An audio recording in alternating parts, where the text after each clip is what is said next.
In this video, we're going to be taking a look at how we can bring in an alpha and then create actual geometry from that alpha for a piece like what we see here. I'm just going to hold on Alt and click on this, and I'm going to tap Alt S. That's the hotkey that I set up for the solo for this. So if I tap F, I can frame in on this piece of geometry, and we can take a look at it and see just this piece all by itself. If I turn on the polyframe, you can see how it's going to make these polygroups, and it's going to make these kind of frames on the side, and we can kind of even polish this thing up.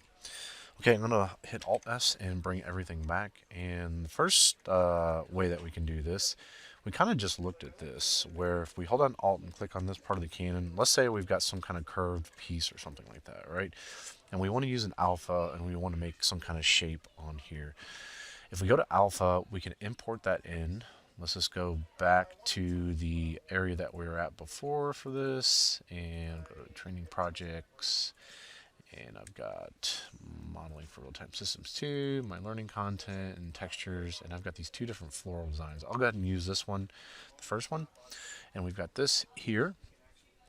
Now, if I want for this, I can go and hold down Control, and I can click on alpha, and I can click that and put this back on the drag rectangle, and we can drag this out like this and put this on the model.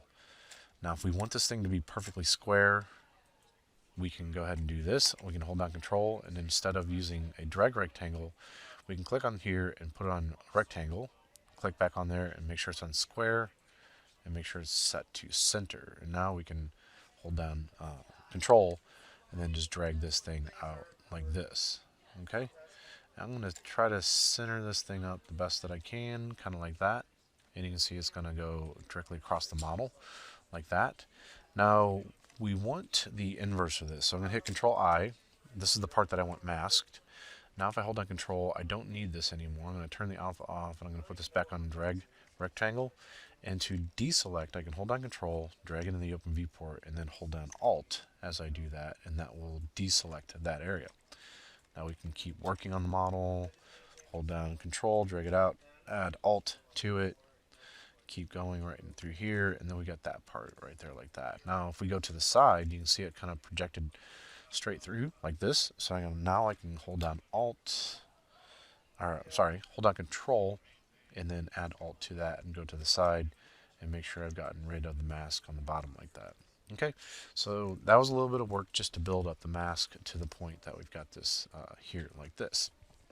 Now what we can do to turn this into actual geometry is we can go to the subtool area, and if we go to the bottom and say extract, we can click the extract button and go ahead and do that, and it's going to do it based off of a thickness. When we click extract, it's going to make this shape, and it's going to extrude it out, and it's going to give it a certain thickness to it. That's way too thick, so I'm going to go try 0.01.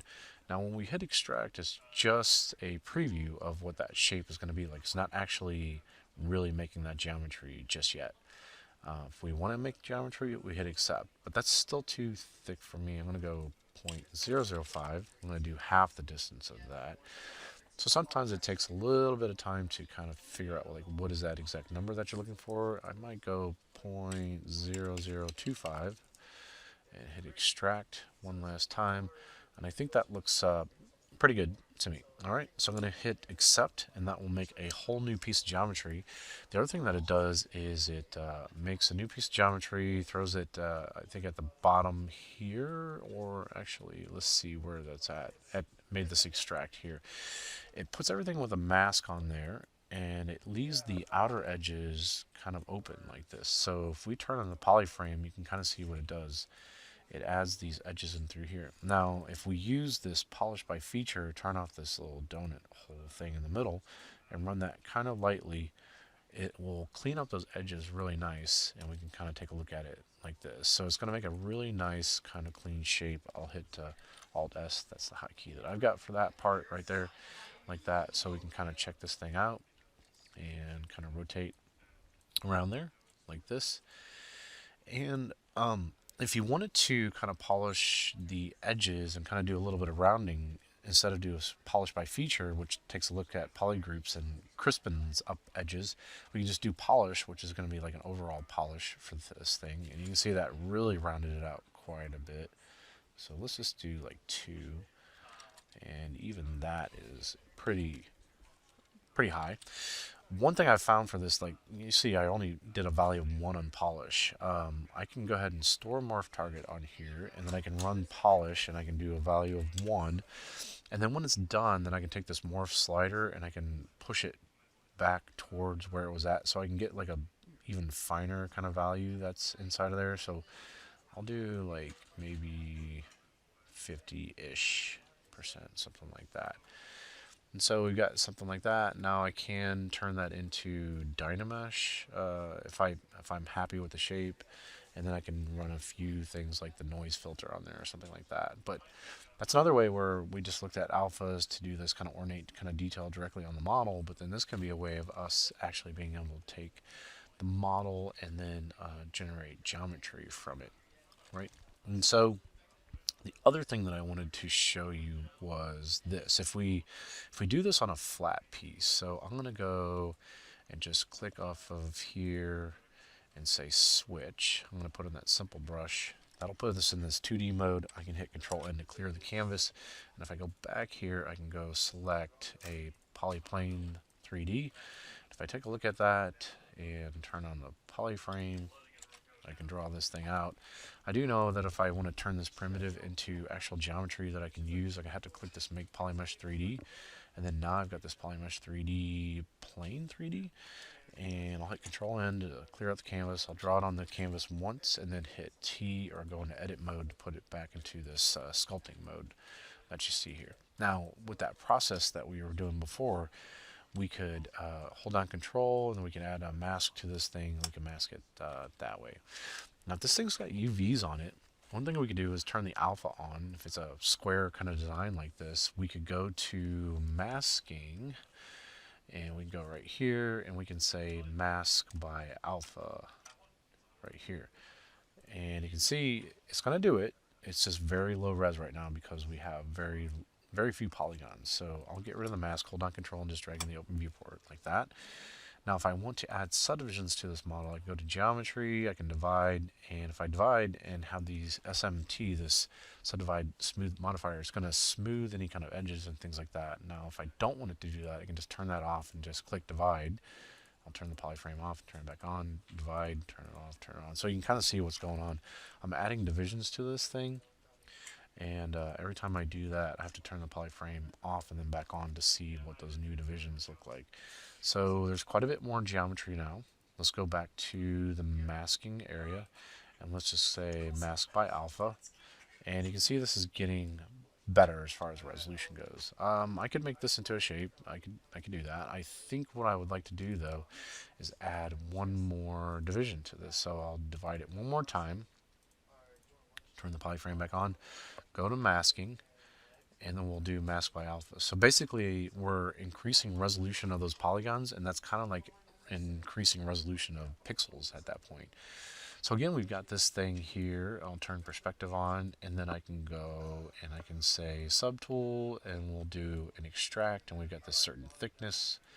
So I'm going to extract that and get this going. I think that looks pretty nice. It's kind of weird that it is building. If you take a look at this, it's building up an edge all along here, and I think because there's a slight mask on there. I can just hold on Control, and remember how we added Control plus Alt, and then we did a subtraction for the mask, and so I'll just get rid of any kind of masking along the edges. We'll hit extract again, and this time we'll just accept it because we like that, and that's going to work well for us. Take a look at this. We'll turn the polyframe off. If you want to run the polish by feature on there, you can do that. Let's just make sure we're on the right subtool. Yeah, so there's the extract, and I'll do polish by feature, just kind of run it on there like that, and then I'll just run a polish on it. I'm going to do the morph target trick like we did last time. I'm just going to polish by 1, and then we'll do this morph slider and get it somewhere in there. like that. I think that looks pretty good. Okay, now we don't even need the plane anymore, so we can select the plane and we can delete that, and we can just call this like flat design or something like that. We can rename it something like that. Now if we want, we can go back to our sculpt that we had, and here we are with our sculpt. I'm going to go to this part of the cannon. I'm just going to hold on Alt and click on that, and then we can do, instead of a pen, we can do an insert. We'll insert this flat design, and it should throw it right underneath there like that. If we put it on the gizmo tool, let's see where that thing is actually at. It's down here in the bottom. It's kind of small. If I hold down Alt and then click on this, go to Unmasked Mesh Center, we can do that, and then we can scale this thing up. Let's scale it up quite a bit, like in through here.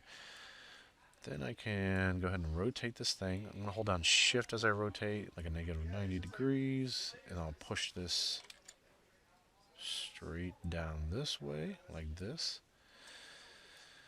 And I'll push this really close to the surface. I'll tap F just to frame in on this thing. Give it a second to think. And let's scale this thing down just a little bit more, like that.